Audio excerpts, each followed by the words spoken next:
We try to hire people that are better than we are. The second thing we try to do is create a bit of a challenge environment. It's a constructive challenge. We say in our staff meetings a lot, if you and I are always agreeing, then one of us is redundant. Certainly annual reviews and mid-year reviews are very important, but we use a lot of situations as coaching opportunities. After big meetings, if there was some maybe additional heat or someone said something that we thought was out of place, after the meeting we'll pull that person aside and say, why don't we use this as a coaching opportunity? Listening, I do a lot of listening. We have a lot of smart people at ISS. I do a lot of listening. I'm not really intimidated by technology. I love technology. I do a lot of reading. So I think psychologically I just prepare myself to do the thing that I really enjoy, and that's turning technology into a real business purpose.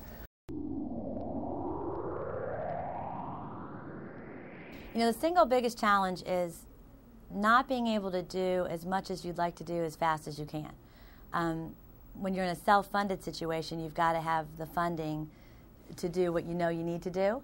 And so being able to advance and balance the investments so that you're making the right investments to advance so that you can ultimately have more money to invest to do all the things you're dying to do is probably the biggest single challenge. So you can see the opportunity. It's not like the opportunity doesn't exist.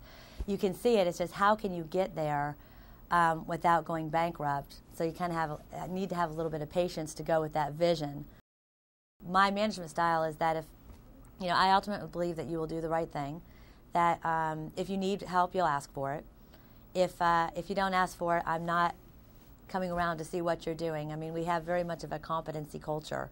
And but you definitely need to raise your hand if you think you need help. And if you need the help, then that's not a weakness, of course. Everybody dives in to help you as fast as we can so that you're then enabled moving forward to not have to ask for help again. Focus on the customer first and you second.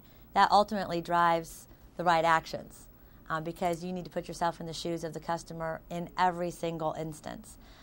Even if it were going to cause us to lose money on a particular transaction or a particular event, if it's the right thing to do for the customer, then ultimately that will come back to you in a different way.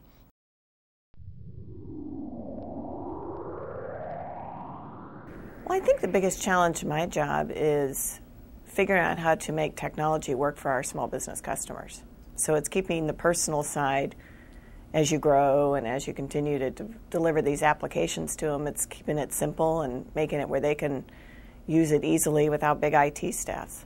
Well, I think one of the toughest and scariest times I went through was almost 2 years ago to the day when I found out I had to have brain surgery. And I think I'll be forever changed on the strength I had to pull from with my faith and with my family and my coworkers to get through that situation with grace. I'm employee 14 of a company that pioneered new technology in one of the scariest times of the telecom industry and not only survived but thrived. For me, it's always about people, process, and automation. On the people side, it's being a communicator, setting expectations, and showing compassion.